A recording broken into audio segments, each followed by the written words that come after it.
இப்போ மட்டும் இல்லை, இனிமேட்டு வரக்கூடிய நாட்களிலும் கண்டிப்பாக நீங்கள் என்னென்ன பிளான் போட்டிருக்கீங்களோ அது உங்களுடைய பிளானாக இல்லாமல் தேவனுடைய பிளானின்படி நீங்கள் வந்து நடக்கும்போது தேவனுடைய சித்தம் கண்டிப்பாக நிறைவேறும். ஆல்ரெடி சொன்ன மாதிரி தேவனுடைய வார்த்தை நிறைவேறாமல் இருக்காது. அவர்களுடைய மேரேஜ் ரொம்ப வித்தியாசமாக இருக்கும், அற்புதமாக தான் இருக்கும் இல்லையா? எல்லாருமே கண்டு ஆச்சரியப்படும்படியாக தான் வச்சிருக்கோம்.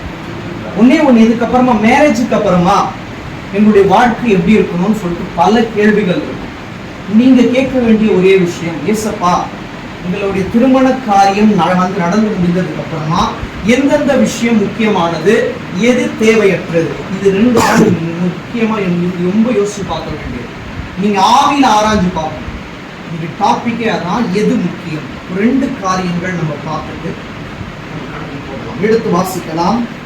நீதிமொழிகள் 4:7. நீதிமொழிகள்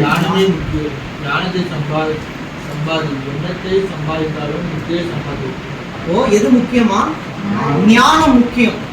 உங்க வாழ்க்கையில ஞானமா நீங்க எப்படி ஹேண்டில் பண்றீங்க அப்படின்றது ரொம்ப ரொம்ப முக்கியம். ரெண்டு விஷயம் இருக்குது. ஒன்று அறிவு, இன்னொன்று ஞானம். அறிவு அப்படின்றது இந்த உலகம் தரக்கூடியது, ஞானம் அப்படின்றது தேவன். நமக்கு எது வேணும் அப்படின்னா, நம்ம படிச்சு முடிக்கிற வரைக்கும் அறிவு முக்கியம். அதுக்கப்புறமா வாழ்க்கை அப்படின்னு வரும்போது தேவனுடைய ஞானம்.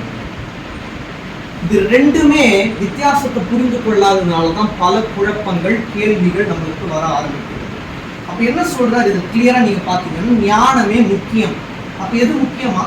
ஞானம் முக்கியம். உங்களோட வாழ்க்கையில ஞானம் ஹேண்டில் பண்ணு. ஊழியக்காரங்க சொல்ற விஷயம், ஞானமா பேசுப்பா, ஞானமா நடந்துக்கணும், எல்லா இடத்துலையும் ஞானமா என்னென்ன நீ வந்து பண்ணணுமோ அதை பண்ணணும்.